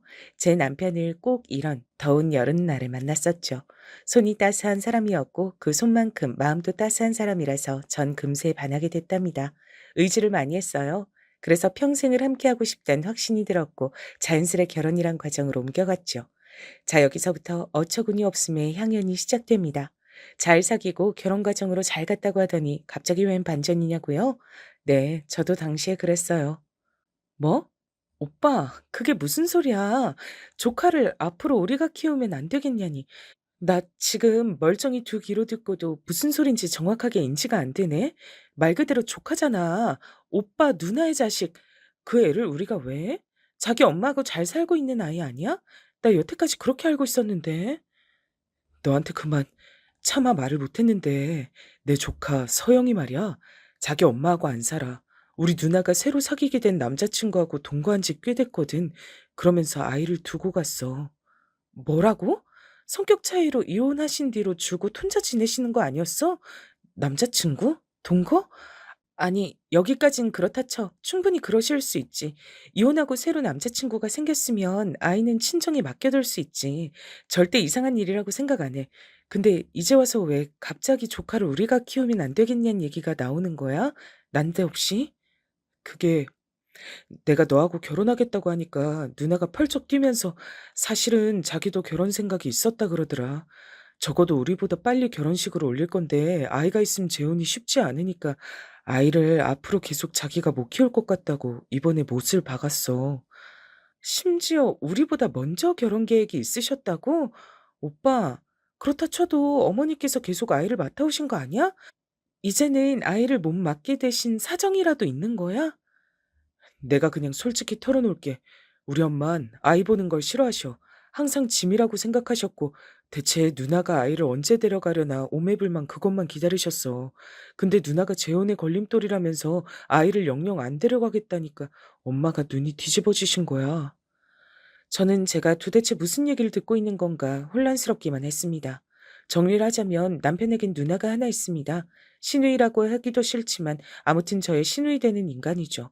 시누이는 남편하고 4살 차이가 나고 일찍 결혼을 했었다가 성격 차이인지 나발인지 하는 이유로 이혼을 했어요. 이혼 당시에 5살이었던 딸 하나가 있었고요. 이혼하고 나서 혼자 아이를 키우며 그렇게 지내는 것으로만 알았습니다. 남편에겐 부친이 안 계셨어요. 왜냐하면 시부모님께서 이혼을 하셨거든요. 사유는 들은 바 없었고 남편이 중학교 다니고 있을 때 두 분이 이혼을 하셨다고만 알고 있었네요. 그러니까 한마디로 홀시어머니셨죠. 여기까지가 제가 연애하면서 알고 있던 시댁의 정보였습니다. 참고로 남편은 적당히 괜찮은 대학을 나와서 적당히 괜찮은 직장을 다니고 있었어요. 고액 연봉자는 아니었어도 전망이 밝은 직종이었으며 무엇보다 안정적인 일자리라고 할 수 있었답니다. 남편 자체만 보면 훌륭한 신랑감이었고 제가 이 남자를 무척 사랑했기에 무조건 결혼으로 직진을 할 생각밖엔 없었는데 갑자기 이렇게 시댁의 비화가 밝혀지다니요. 황당했죠. 알고 보니까 시누이는 자기 애를 내팽개친 지 오래였고 새롭게 남자를 만나서 동거 생활을 즐기고 있었어요. 최종적으로 재혼이 목표였고요. 하나뿐인 손주를 떠맡게 되신 시어머니께선 그게 몹시도 못마땅하셨다고 합니다. 아이고야, 내 팔자야. 내가 어째서 애를 봐야 돼? 육아는 30년도 더 전에 다 끝낸 줄 알았는데 이제 와서 혀 짧은 소리나 들어야 된다고? 연병알, 나는 왜 이렇게 박복한지 몰라. 옛날에 친정아버지가 나한테 이번엔 아들인 줄 알았는데 또 딸이냐. 날 화나게 했으니 넌 평생 박복할 팔자다. 이렇게 저줄 내린 것이 아주 대단하게 효과가 있었던 게 분명해. 되바라진 딸년 잘못 둬서 눈에 넣으면 아프기만 할 손녀를 내가 맡아 키워야 된다니 암만 생각해도 열불 터져서 뒤지겠네. 그런데 그런 불만을 아이가 있는 앞에서 항상 하셨던 거예요. 그걸 알고 남편이 깜짝 놀랐던 거죠. 어려도 알 건 다 안다고 어린아이 앞에서 그러시는 거 아니라고 남편이 사정사정을 했는데도 시어머니께선 시큰둥해 하셨다고 합니다. 자기 아이가 그런 취급을 당하는 걸 알고서 시누이는 어떻게 나왔냐고요? 아무 반응도 안 했다고 하네요. 남편이 시누이한테 몇 번이고 아이한테 신경 좀 써라 이렇게 조언이며 간청이며 다 해봤지만 씨알도 안 먹혔다고 합니다. 아, 그래서 나보고 대체 어쩌라고. 애는 알아서 잘 크고 있는데. 하여간 너만 유난이야, 너만. 오히려 남편만 그 사이에서 유난 떠는 사람으로 되었다고 하더군요. 존재만 알고 있었지 어떤 인물들인지 그간 알지 못했던 전 커다란 충격을 받았습니다. 이제 막 초등학교 들어간 어린아이를 귀찮아하며 서로에게 떠넘기고 싶어 안달이 난 시어머니와 시누이라뇨. 와, 진짜 농담 하나도 안 하고 이야기를 듣는 동안 모골이 송열해졌습니다. 남편에겐 미안하지만 머릿속으론 큰일 났구나라는 생각밖에 안 들었어요. 제가 괜히 남편의 따스함에 푹 빠졌다고 하는 게 아니었거든요. 남편은 잔정이 많고 대체로 온순한 편이고 사고방식이 언제나 좋은 게 좋은 거다라는 식이었습니다. 신랑감이라고 생각했을 땐 이런 점이 무척 좋았으나 현실적으로 집안의 이런 복잡한 문제에서 절대 발을 못 뺄 성정이기도 했기 때문에 벌써부터 전 골치가 아팠던 거예요. 이 남잔 절대로 자기 조카를 모른 척할 위인이 못 돼. 게다가 이런 얘기를 들으면서 내가 머릿속에 든 생각인데 그분들이 누울 자를 보고 다리 뻗고 있다는 게 분명해. 집안에 이런 착하다 못해서 호구 같은 존재가 있는데 못하러 본인들이 사서 고생을 하겠어. 저는 제 짐작이 맞다고 여겼어요. 여러분이 저였다면 남편과 결혼을 하셨을 것 같나요? 결혼하자마자 시조카를 도맡아 키우고 자기 친딸을 내팽개친 시누이와 한없이 자기 중심적이며 손해보는 것을 싫어하는 시어머니를 시댁 식구로 두면서 그렇게 사실 것 같나요? 제가 사실은 인터넷에 한번 익명으로 이런 상황을 나눈 적이 있었어요. 그랬는데 반응들이 난리가 났었습니다. 결혼하라고 하는 의견은 하나도 없었고요. 무조건 파혼해야 되고 시어머니와 시누이도 문제지만 근본적으로 휘둘리고 사는 남자가 문제라면서 절대 평생을 약속하면 안 된다고 다들 난리도 아니었습니다. 심지어는 이딴 걸 고민이라고 올리고 있으니까 자기 무덤 스스로 파는 여자들의 계보가 끊이질 않는 거라며 절 욕하는 사람들도 있었어요. 그걸 보고 심장이 막 쿵쾅쿵쾅 뛰어대서 글을 얼른 삭제했었죠. 저는 남편을 사랑했기 때문에 솔직히 말해서 남들이 뭐라고 하든 상황을 다 감싸주며 결혼을 하고 싶은 생각이 당시엔 있었습니다. 그러나 걸림돌이 있었죠. 결혼은 시댁만 끼어드는 게 아니잖아요. 네, 맞습니다. 바로 제 친정이었죠. 뭐야? 재혼 때문에 그게 욕심이 나서 자기 친자식을 외면해? 게다가 자기 하나뿐인 어린 손녀를 키우기가 싫어서 이제 장가드는 아들에게 떠넘기려 한다고? 모전 여전이네. 세상에 천지에 그런 천박한 집안은 내가 또 처음 보는구나. 민정아, 나는 너를 그런 집안으론 시집 못 보낸다. 차라리 평생 나하고 네 엄마 곁에서 꼭 붙어 살지 그러냐. 굳이 왜 그런 곳하고 연을 맺으려 해. 남들은 가진 수를 써서라도 피할 수 있다면 피하고 싶은 집안일 텐데 부디 어리석은 선택은 하지 마라. 아버지께서 그렇게 말씀하실 줄 알았어요. 되도록 그 집안 사정을 순화해서 표현을 한다고 해봤지만 아버지께선 역시 딱 그렇게 꿰뚫어 보시네요. 아버지, 저도 머리로는 이 결혼 안 해야 된다고 생각하는데 가슴으론 그 사람 저버리기가 힘들어요. 저 그 사람 많이 사랑하나 봐요. 친정 아버지께서 단호하게 반대 의사를 밝히셨을 때 전 그 앞에서 못나게도 눈물을 보였었죠. 옆에선 엄마께서 차마 말씀도 못 얹으시고 한숨만 푹푹 내쉬고 계셨습니다. 제 친정이 아주 넉넉한 형편은 아니었으나 그런대로 괜찮게 사는 수준이었어요. 우여곡절도 있었죠. 제가 초등학교를 들어가기 직전 친정 부모님께서 아주 절친하게 지내오셨던 지인 부부를 위해 보증을 잘못 서셨다가 빚더미에 앉으셨거든요. 그 당사자들은 이미 야반도주를 한 지 오래였고 친정 부모님께선 애가 끓는 심정으로 차라리 그만 살까 이런 얘기도 많이 하셨었습니다. 어린 나이에도 전 그런 분위기를 다 읽었고 언제든지 부모님께서 이 세상을 떠나실 수도 있다고 생각했었기에 효녀처럼 굴려고 엄청나게 노력했었어요. 학교에서 힘든 일이 있어도 매번 집에 와선 해맑게 웃었죠. 누가 시키지도 않았는데 집안일을 도맡아서 했고 남동생을 돌보는 것도 제가 다 했습니다. 나이보다 이렇게 철이 들어버렸어요. 양가 친척들은 절 향해서 집안 사정은 어려워졌어도 여긴 첫째가 의젓하니 다행이다 이렇게 말을 해주셨죠. 저는 제가 그런 칭찬을 들으면 들을수록 부모님께서 그만 살고 싶어 하시던 마음을 접게 될 거라고 여겼어요. 그래서 무엇이든 열심히 했답니다. 착하고 의젓하고 똑똑하고 슬기롭다는 그런 칭찬을 받고 싶어서 환장한 아이였어요. 자라면서 제가 그래도 보람을 계속 느꼈던 것은 엄마께서 마음씨가 따뜻한 분이셨기 때문입니다. 한때나마 토끼 같은 자식들을 두고 그만 살고 싶어 하셨던 걸 후회하신 것인지 저희 남매를 애달프게 보실 때가 많았고 시간이 흐를수록 더욱 굳건해져만 가셨던 분이셨죠. 그런 친정엄마를 보며 저도 열심히 따라갔죠. 내가 더 노력하면 돼. 부모님 속을 썩이지 않는 딸이 되면 우리 가족에게 도움되는 길일 거야. 뭐든 깨부리지 말고 열심히 하자. 징징거리면 안 돼. 부모님께선 첫째인 제가 남동생보다 더 마음고생하며 사는 것 같다고 미안해하셨지만 전 그렇게 여기지 않았습니다. 제가 마땅히 해야 할 일이라고 생각하며 집안일을 언제나 도맡아 했어요. 돈을 버시느라 바쁘고 힘드신 부모님보다 제가 더 피곤하다는 건 말이 안 됐으니까요. 부끄럽게도 전 공부와 큰 인연이 없었습니다. 대신 남동생이 공부머리가 괜찮은 편이었어요. 그걸 제가 중학교 3학년을 지나던 때에 알아차렸고, 그때 마침 저희 친정집이 서서히 가세라는 것이 좋아지고 있을 무렵이었어요. 부모님께 진지하게 말씀을 드려서 저는 학원 한 개를 안 다녔으나 남동생만은 학업적으로 부족함 없이 모든 지원을 받을 수 있도록 했습니다. 부모님도 남동생도 저에게 미안함을 가지고 있었으나 그럴 필요가 없었던 것 같아요. 결과적으로 그게 맞는 선택이었거든요. 자랑스럽게도 제 남동생은 명문대로 꼽히는 곳에 들어갔답니다. 일이 풀리려면 어떻게든 다 풀리게 되어 있었던 건지 저는 직장운이 좋은 편이었죠. 부모님께선 옛날 한때는 정말 눈앞이 깜깜해서 앞으로 어찌 사나 싶었건만 열심히 버티고 살다 보니 이런 날도 왔다며 무척이나 기뻐하셨습니다. 너무 스트레스를 크게 받고 사셨던 것, 그리고 무리해서 돈을 버시려다 보니 건강관리에 미흡하셨던 것, 이런 것 때문에 아버지께선 병원 신세를 몇 번 지셨어요. 남동생이 탄탄한 중견기업에 들어간 뒤였기 때문에 병원비 쪽으로 걱정은 안 됐지만, 이러다 갑자기 건강이 확 나빠질까봐 그게 걱정이 되더군요. 아무리 나이가 들었어도 사회인이어도 부모님이 떠나실까봐 두렵다는 것은 쉽사리 사라지지가 않더라고요. 그래서 제가 개인적으로 너무 힘든 일이 생겼을 때 친정집에는 말을 하지 못했어요. 강박적으로 효녀가 되어야 한다는 그 사명감이 아직도 절 사로잡고 있는 모양이었습니다. 그 힘든 시기에 만났던 사람이 남편이었으니 제가 어떻게 남편의 손을 쉽게 놓을 수 있었겠나요?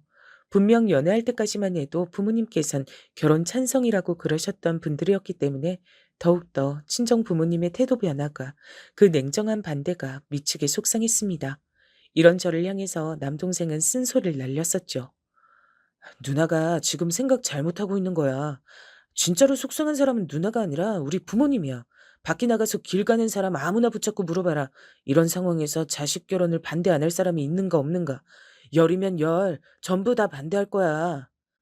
반대하실 상황이라는 걸 누가 몰라서 이러는 줄 알아? 나도 알아. 아니까 더 속상한 거잖아. 이러지도 못하겠고 저러지도 못하겠어. 그러니까 너까지 나를 더 머리 아프게 만들지 마. 누나는 나한테 그냥 누나일 뿐만 아니라 어릴 땐 마치 엄마 같은 존재였어. 누나가 나 삼시세끼 밥도 다 차려줬었잖아. 내가 이 다음에 커서 누나한테 은혜 다 갚아줘야겠다는 생각으로 공부 더 열심히 했던 사람인데, 이런 내가 누나가 불행한 결혼을 하겠다는 걸 그저 두고만 봐야겠어?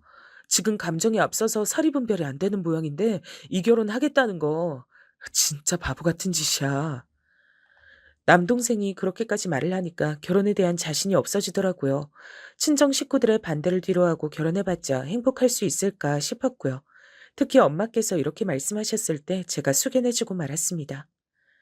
상황이 어떻든 조건이 어떻든 나는 웬만하면 우리 민정이 뜻을 존중해주고 싶어. 우리 딸이 얼마나 현명한지 내가 너무 잘 아니까. 근데 결혼하자마자 시조카 맡아서 키우게 될지 모른다니까 그건 너무 힘들어 배서 선뜻 이 결혼을 하라고 응원해 주기가 망설여지는구나.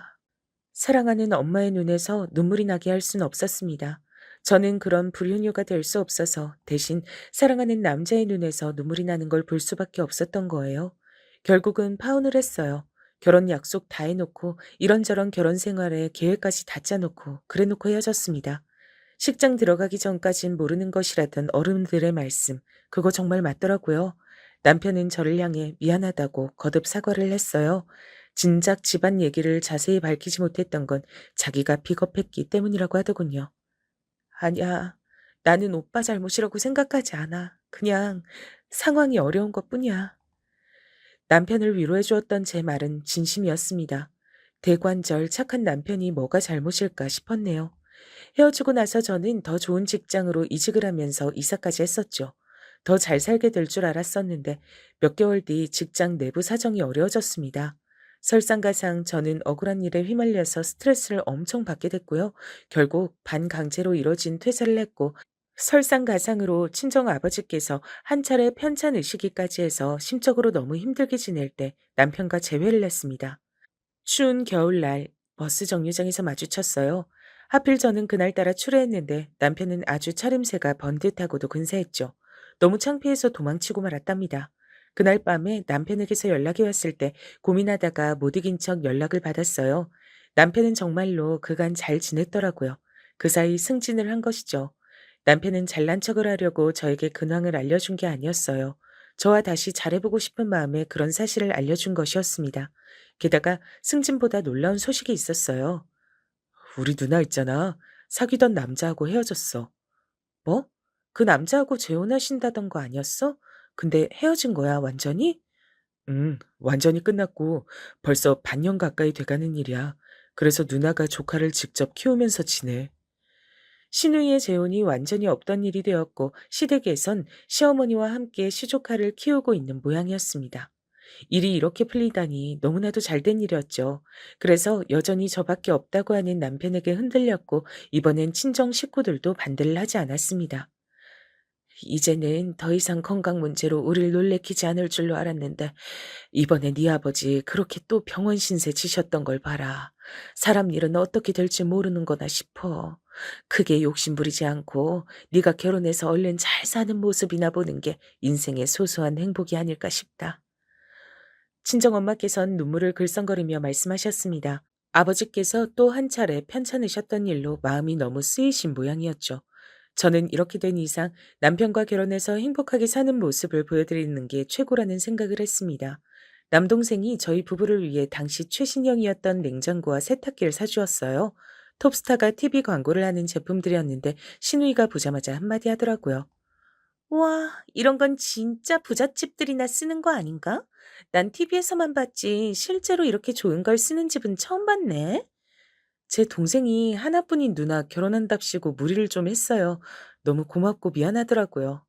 에이, 굳이 그렇게 애쓰는 말 할 필요 없어. 어차피 올케 내가 우리 집보다 사는 형평 넉넉한 거 다 아는 사실이고, 거기 동생이 내 동생을 마음에 안 들어 해서 일전에 개거품 물고 결혼 반대했었단 사실도 다 아는 건데 뭘 그러시나, 새삼. 신혼집의 냉장고를 마구 열어보며 뒤적거리는 시누이의 언행에 제가 얼이 빠졌습니다. 아예 싸우자고 시비를 걸어오는 건가 싶었어요. 근데 시누이가 혼자 놀러 왔던 게 아니라 아이를 데려온 것이었기 때문에 제가 꾹 참은 것이었죠. 어린아이 앞에서 어른들의 안 좋은 모습을 보여주긴 싫었거든요. 시조카가 얼마나 눈칫밥 먹는 환경에서 자라왔는지 익히 짐작하고도 남는 저였습니다. 그래서 시누이의 무례 앞에서도 평정을 잃지 않은 뒤 시조카에게 상냥한 웃음으로 잘 대해줬어요. 경계심 가득했던 시조카의 눈빛이 점차 순해지는 게 보여서 기쁘기도 했고 슬프기도 했네요. 그런데 저의 이런 당연한 배려가 황당한 결과를 낳을진 몰랐어요. 얼마 후 시누이가 저희 부부한테 자기 아이를 키우고 살려면서 난리를 치기 시작했던 겁니다. 우리 애도 그렇게 번듯한 집에서 연예인들이 광고하는 가전제품들도 좀 써가면서 그렇게 살게 하고 싶으니까 그렇지. 난 앞으로 사회생활도 열심히 해야 되고 재혼도 해야 돼서 무척이나 바쁜 몸이야. 착하고 너그러운 우리 동생 부부가 열심히 아이 좀 키워줄 거라고 믿을게. 정말 미친 거 아니냐는 소리만 제 입에서 나왔습니다. 시누이의 막무가내식 태도에 남편이 머리를 짚었죠. 시누이가 그렇게 나오는데 그럼 시어머니께선 대체 뭘 하고 계셨는지 궁금하시죠? 시누이보다 오히려 한술, 아니 두 술을 더 뜨셨습니다. 내가 평생 얼마나 개고생만 하고 살아왔는데 아직도 저렇게나 철이 없는 딸년도 모자라서 귀찮아 죽겠는 어린 손녀까지 왜 내가 떠안고 살아야 되니? 이건 너무 말이 안 되고 불공평하지. 어머마, 너도 내 말이 맞다고 생각하지? 그치? 제가 머리에 총을 맞지 않는 이상 그 말이 맞다고 생각할 리가 없었죠. 어쨌거나 시누이와 시조카는 당신의 딸이자 손녀인데 무슨 생판 남을 맡긴 것도 아니지만 왜 그러시는지 알 길이 없었어요. 시어머니께서 열심히 돈을 버셔서 두 사람을 먹여 살리고 계셨다면 또 모를까 그것도 아니었으니까요. 남편이 진작부터 시어머니께 다달이 20만 원을 드리고 있었고요. 제가 결혼하고 나서 추궁을 해본 결과 평소에는 20만 원이지만 무슨 일이 있거나 하면 50만 원이라든지 그렇게 훨씬 더 드리고 있었더군요. 그리고 시누이가 아르바이트인지 아님 다른 것일지 모를 작은 일을 내서 얼마간 돈을 벌고 있었습니다. 시조카한테 들어가는 양육비는 그 친부가 다달이 얼마씩 보내주고 있는 것으로 전 분명 그렇게 알았고요. 무엇보다 시어머니께선 작은 집이나마 들고 계셨으니 심적으로 든든하셔야 맞는 법이었어요. 그러나 세상에서 당신이 가장 불행하고 힘들고 처절하게 살고 있다고 주장하셨습니다. 엄마, 그래도 엄마하고 누나하고 다 있는데 서영이를 왜 저희가 키워요? 그건 아니죠. 제가 결혼하더라도 서영이를 저한테 떠넘길 생각 없다고 하시면서 큰 소리 치셨던 게 엄마셨잖아요. 제가 서영이 키우고 싶다고 말을 해도 허락 안 하실 거라고 그러셨잖아요. 그런데 누나를 나무라시긴커녕 엄마가 더 하세요. 아이고, 머리야. 우리 아들이 엄마를 원망하는구나. 이 엄마 보고 차라리 죽지 그러냐면서 모진 말을 다 뱉는구나. 그래, 내가 다 죽어야지. 우리 아들한테 저런 소리 들을 바에는 죽는 게 낫지. 네? 제가 언제 그런 소리를 했다고 엄만 자꾸만. 신우이를 뛰어넘는 막무가내식 배째라가 시어머니셨습니다. 남편이 언성을 높인 것도 아니었고 옆에서 보기에는 착해도 너무 착하게 따지고 있었을 뿐인데 그걸 두고 시어머니께서는 천하의 불효자라도 마주하신 양 구셨어요. 제가 기가 막혀서 뭐 저런 분이 다 있나란 생각에 어리둥절했네요. 친정 아버지의 표현대로 정말 모전 여전인 듯 했습니다. 제가 조심스럽지만 강단 있게 절대로 시조카를 맡아 키울 일은 없으니까 그렇게 하시라고 했습니다. 머뭇거리는 남편을 잡아 끌고 시댁을 나왔었죠. 순둥이 남편은 자기가 시어머니의 기분을 너무 상하게 한 건 아닌지 그걸 또 걱정하더라고요. 에휴, 그런 엄마한테서 이런 순한 아들이 나왔다는 게 믿어지지가 않았네요. 개판 5분 전인 시어머니와 시누이 합작 공격을 받고 나니까 대체 시아버진 어떤 분이셨을지 궁금해졌습니다. 남편에게선 별로 특별하게 들은 게 없었거든요. 근데 제가 얼마 후에 시누이를 통해서 시아버지 얘기를 듣게 됐습니다. 왜 시누이를 만났는가 하면 시어머니께서 애 키우기 싫으면 성의 표시라도 해라 이러면서 저희 부부에게 과한 용돈을 요구하셨기 때문이에요. 다달이 100만 원씩 달라고 하셨습니다. 남편은 한숨을 쉬었고 전 상대할 가치도 없다고 여겨졌죠. 무시했더니 시누이가 절 따로 찾아온 거예요. 돈 좀 보태주고 사는 게 그렇게 어려울 일이냐며 저를 냉혈한으로 몰아가더군요. 그래서 제가 친정도 그다지 넉넉하지 못하고 아버지 건강이 안 좋으시단 얘기까지 다 해버렸죠. 굳이 그 앞에서 남동생이 돈 잘 번다는 얘긴 당연히 하지 않았고요. 저는 그렇게 아이를 유복하게 키우고 싶으면 친부한테 돈을 더 달라 그러면 될 일 아니냐고 지극히 정당한 지적을 날렸습니다. 그랬더니 시누이가 피식 웃더라고요. 우리 아버지 같은 인간만 피해야지. 이 생각하면서 자랐었는데 내가 꼭 그런 인간을 만나서 애를 낳았으니. 저희 부부가 간단하게 올린 결혼식에도 참석하지 않으신 시아버지셨습니다. 다만 결혼 소식을 전해드리려고 남편과 저 단둘이서만 시아버지를 다른 지역에서 가서 뵀어요. 시아버지께서는 혼자 나오셨고 셋이서 조촐하게 식사를 마친 게 전부였습니다. 특별한 인상을 받지 못했어요. 근데 시아버지께서 옛날에 바람을 그렇게 피워대셨단 겁니다. 걸핏하면 여자 문제를 일으켜서 시어머니께서는 화병에 걸리신 게 문제였던 건지 결국 크게 병이 나셨다고 하네요. 정말 죽다 살아나셨다고 해요. 간신히 회복하신 이후로 시어머니께선 크게 변하셨고 한 번 사는 인생 나를 위해 살겠다는 말을 입에 달고 사시더니 어느 날 작정을 하시고서 시아버지께 선언을 하셨다고 합니다. 속 시원하게 이혼해 줄 테니까 나한테 재산 떼줘요. 자식 새끼들 내가 내 배불러서 낳았고 내가 애써서 키웠으니까 나는 재산을 받을 권리가 있고도 남지. 안 그래요? 당신이 양심이란 게 있거든. 나한테 재산을 주고 가야지. 뭐? 재산? 이날 이때까지 결혼하고 나서 본인 손으로 10원 한 장 안 벌어본 옆엔 내가 뭔 재산으로 누네? 인생을 너무 쉽게 살려고 하는 거 아니야? 시아버지께선 맞서셨고 그렇게 부부싸움이 한창 이어졌다죠. 그때가 남편이 한창 사춘기 중학생이었다는데 말이에요. 부모란 사람들이 자식들을 배려할 줄 몰랐던 듯 싶습니다. 그러다가 결국 두 분이 이혼을 하셨어요. 시부모님의 이혼 사실은 진작 알았던 것이었기에 당연히 이 대목에서 놀라진 않았지만 다음 대목에서 제가 눈이 뒤집어질 만큼 놀라고 말았습니다. 습관적으로 바람을 피우셨던 시아버지 대신 당연한 수순으로 시어머니께서 자식들을 키우시는 것으로 정리가 됐는데요. 그러고 나서 정말 황당하게도 시어머니께서 남편을 버리셨던 겁니다. 세상에, 중학교 3학년짜리를 정식으로 살 집으로 이사 가기 전에 잠깐만 살자면서 웬 작은 원룸을 구해다가 며칠 지낸 지 얼마 안 됐을 때 시어머니께서 야반도주를 하셨던 겁니다. 남편은 영문도 모른 채로 혼자 남겨졌고요. 그때 시누이는 20살 성인이었는데 대학을 안 다녔기 때문에 자유롭게 방황이나 하면서 가족들과 연락도 안 하고 혼자서 이 남자 저 남자 만나고 살았었다네요. 아버지께서 이 집안을 두고 하셨던 표현이 딱 맞았어. 이런 천박한 집안을 다 봤나? 미친 거 아니야? 어떻게 중학교 3학년짜리를 혼자 두고 아무도 책임을 안 질 수가 있어? 완전히 제정신들이 아니었습니다. 너무 놀라웠고 소름이 끼칠 정도였어요. 그런 얘기를 태연하게 마치 고전 전라등화 이야기를 하듯이 늘어놓는 신우이의 태도 역시도 어처구니가 없었고요. 남편은 혼자서 아등바등 버티고 살아왔던 겁니다. 시어머니께선 혼자서 유유자적하게 잘 지내셨고요. 근데 꼬리가 길면 밟힌다고 시아버지께서 어느 날 작정을 하시고 자식들의 안부를 궁금해하셨던 겁니다.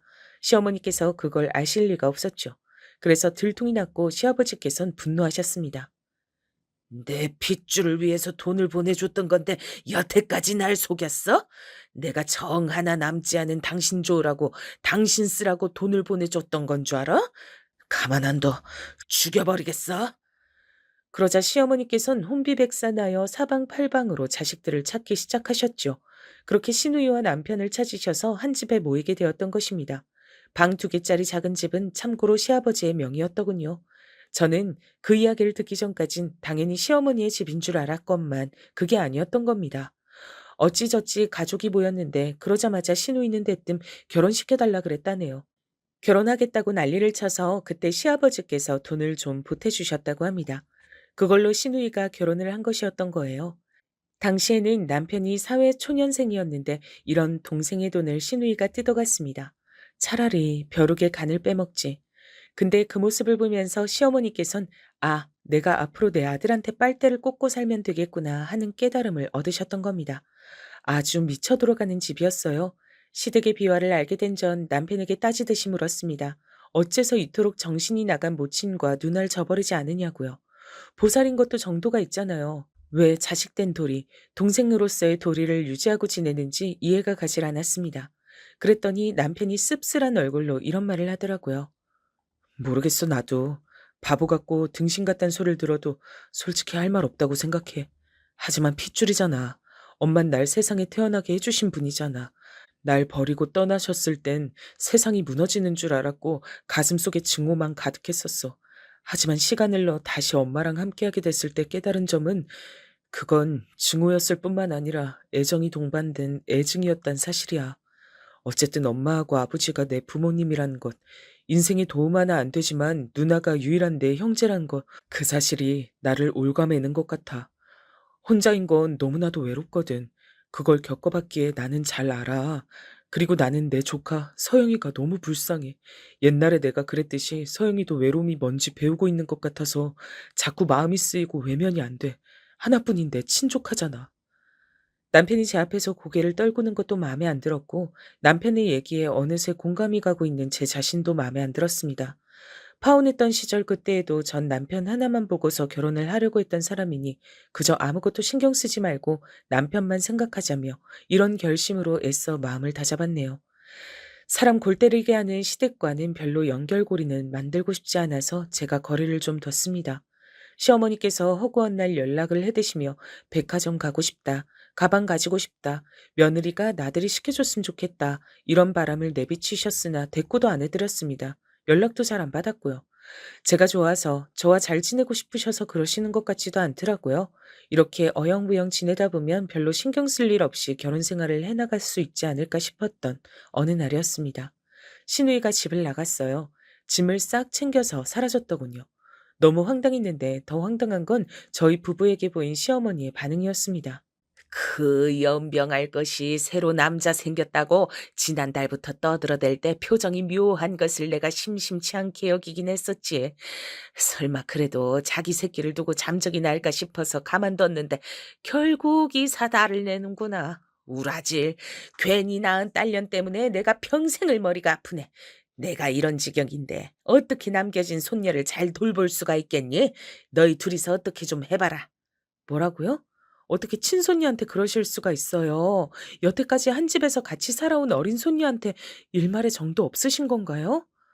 정으로 키우기엔 세상이 너무 냉정하구나. 너희가 못 키우겠다고 한다면 내가 키우기야 하겠지만 그럴 경우엔 매달 적어도 100만 원 이상씩은 너희가 꼭 보내줘야 내가 차질 없이 애를 키울 수가 있어. 애를 정으로 키우니 돈으로 키우지? 이런 말씀까진 안 드리려고 했는데 어머님 어머님이 직접 돈 버시면 되잖아요. 뭐가 문제예요? 돈 없다, 돈 없다 노래를 그렇게 부르시면서 왜 직접 돈은 안 버시는 거예요? 사지 멀쩡하신데? 이, 이, 이 천하에 싸가지 없는 것이 우리 효자 아들이 너랑 결혼하겠다고 강하게 나오지만 않았어도 내가 널 진작에 반대했어. 이거 사. 딱 보니까 넌 처음부터 기세가 세 보이고 재수가 없어 보였지. 반대 같은 소리 하지 마세요. 저희 결혼할 때 땡전 한 푼 안 보태주신 분이 무슨 반대를 하시나요? 이제 보니 네가 아주 웃기는 콩떡이었구나. 내가 바로 우리 아들을 낳고 기른 사람이야. 내가 엄마야. 사랑으로 길러놨는데 당연히 반대할 권리가 있었지. 사랑이요? 중학생 아들을 버리고 혼자 살겠다고 도망가셨던 분이 웬 사랑이요? 그리고 어머님, 말씀 이상하게 하시네요. 조금 전까지만 해도 아이는 돈으로 기르는 거라고 하셨잖아요. 돈이 가장 중요한 거잖아요. 저희 결혼식에 돈을 안 보태주셨으니까 당연히 하실 말씀이 아무것도 없어야 맞는 거죠. 아, 아이고야, 내 머리야, 내 뒷목, 아이고야, 나 죽네, 나 죽어. 아들, 이러다 엄마 죽는다. 열받은 제가 다다다 쏘아대자 시어머니께선 갑자기 뒷목을 잡고 쓰러지는 신용을 하셨습니다. 제 눈에는 가짜라는 게 보였는데 남편은 그래도 자기 엄마랍시고 시어머니를 챙기더군요. 도저히 대화가 안 통하는 막무가내식 태도를 오랜만에 느끼자 제 머리야말로 너무나도 아프게 지끈거렸습니다. 남편은 옆에서 시어머니를 부축하며 제발 어린아이의 입장에서 생각해달라는 둥 감정에 호소하고 있었죠. 제가 보기엔 씨알도 안 먹힐 것 같았지만요. 그런 제 눈에 방문 뒤편에 숨어서 이야기를 다 듣고 있던 시조카의 모습이 들어오고 말았습니다. 그 모습에 안쓰러움을 느꼈고 이런 개 같은 상황 자체에 대한 분노가 끌어올랐던 것 같아요. 결국 저는 시조카를 데리고 와버렸습니다.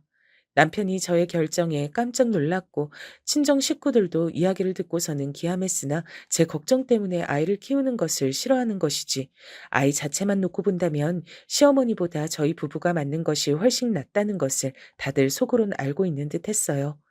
친정 부모님, 남동생의 한숨을 덜어주기 위해서라도 제가 문제없이 시조카와 잘 지내는 게 답일 듯 했습니다. 남편은 저에게 이루 말할 수 없이 고맙다 그랬어요. 아휴, 이런 고맙단 말이 무슨 소용인가 싶기도 했으나 제가 선택한 사람이고 내가 끌어안아야 할 일이라고 여겨졌네요. 시조카는 얌전하다 못해 고요한 아이였습니다. 자꾸 눈치를 보더라고요. 잘 대해주려고 제가 많이 노력했죠. 제 눈치를 보느라 밥도 조금 먹고 간식은 언감생신 욕심도 안 내고 걸을 때도 소리를 내지 않으려 살금살금 걷는 시조카가 너무나도 가여웠습니다. 고작 초등학생인 아이가 집안에서 눈치를 보는 게 아주 인이 박혀 있었어요. 시어머니와 시누이에 대한 경멸이 피어올랐죠. 전 당연하게 시댁의 발길을 딱 끊었고 남편도 제 비위를 거스르지 않기 위해 시어머니의 연락을 피하는 것으로 보였습니다.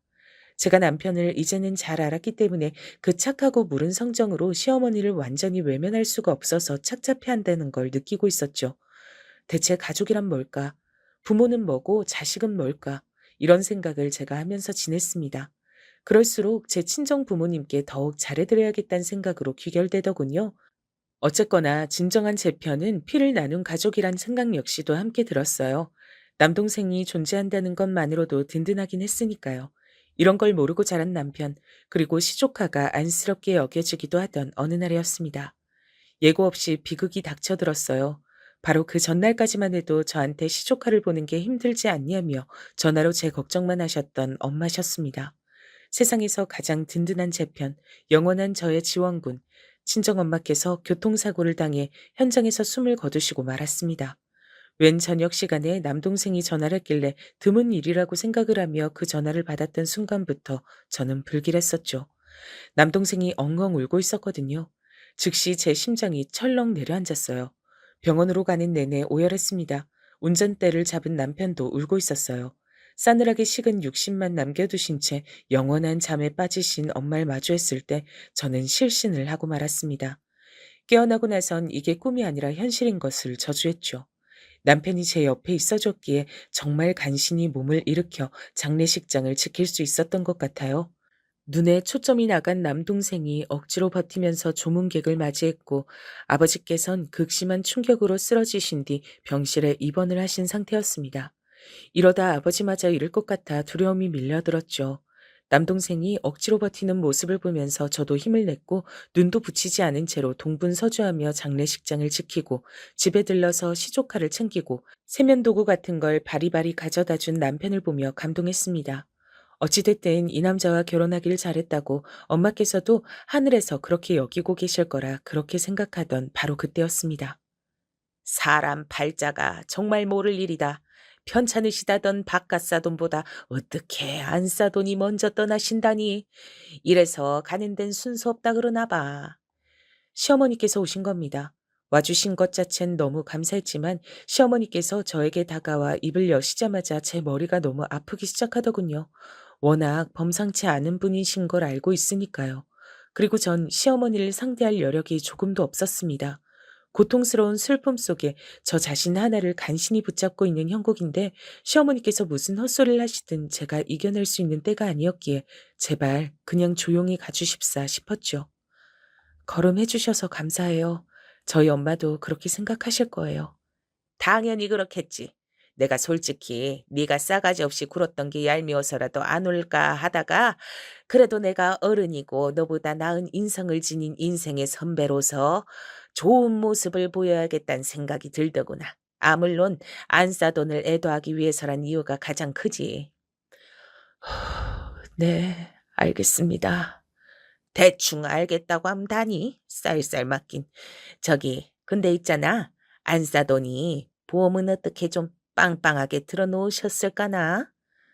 그건 어머님이 왜 궁금해하세요? 요새 날씨가 부쩍 추워졌잖아. 이놈의 집은 외풍이 드는 게 문제야.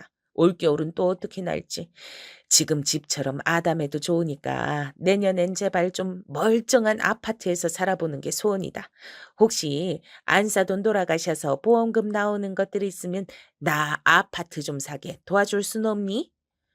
시어머니께서 미친 소리를 잘하신다는 것은 진작 알고 있었으나 이렇게까지 제 머리를 띵하게 만드는 엄청난 발언은 처음이었습니다. 가뜩이나 힘이 쭉 빠져 있던 저라서 진짜 이제는 기절할 것 같다는 생각이 들고 있었는데 그 순간 놀라운 일이 벌어졌습니다. 언제 근처에 있었던 건지도 모를 남편이 시어머니의 뺨을 친 거예요. 이 악마, 어떻게 이런 순간에도 본인 좋을 대로만 행동하실 수가 있어요? 당신은 사람도 아니야. 너 지금 네가 나를 때려? 우리 아들이 엄마를 때렸어? 말도 안 돼. 네가 돌았구나. 우리 아들 네가 어떻게 이럴 수가 있어? 자꾸 아들이라고 하지 마세요. 당신 아들인 게 그 어느 때보다도 수치스러워서 죽고 싶을 지경이니까. 참는데도 한계가 있습니다. 넘지 말아야 할 선이라는 것도 있어요. 그런데 당신이 방금 그 선을 넘으셨습니다. 당신은 더 이상 제 엄마가 아니에요. 그니까 아들이라고 부르지 마세요. 그리고 당장 꺼지세요. 내가 직접 끌어내기 전에. 제가 놀라서 입을 틀어막았고 시어머니께선 완전히 얼이 빠지신 채로 입만 뻐끔뻐끔 하시다가 남편의 무서운 표정에 압도당하셔선 그대로 주랭랑을 치셨어요. 이제껏 본 적 없던 남편의 모습에 저는 놀라움이 가시질 않았는데요. 잠시 후에 남편이 절 살며시 안아주더니 조용히 흐느꼈습니다. 백마디 말보다 그것 하나가 남편의 심정을 저로 하여금 이해시키더군요.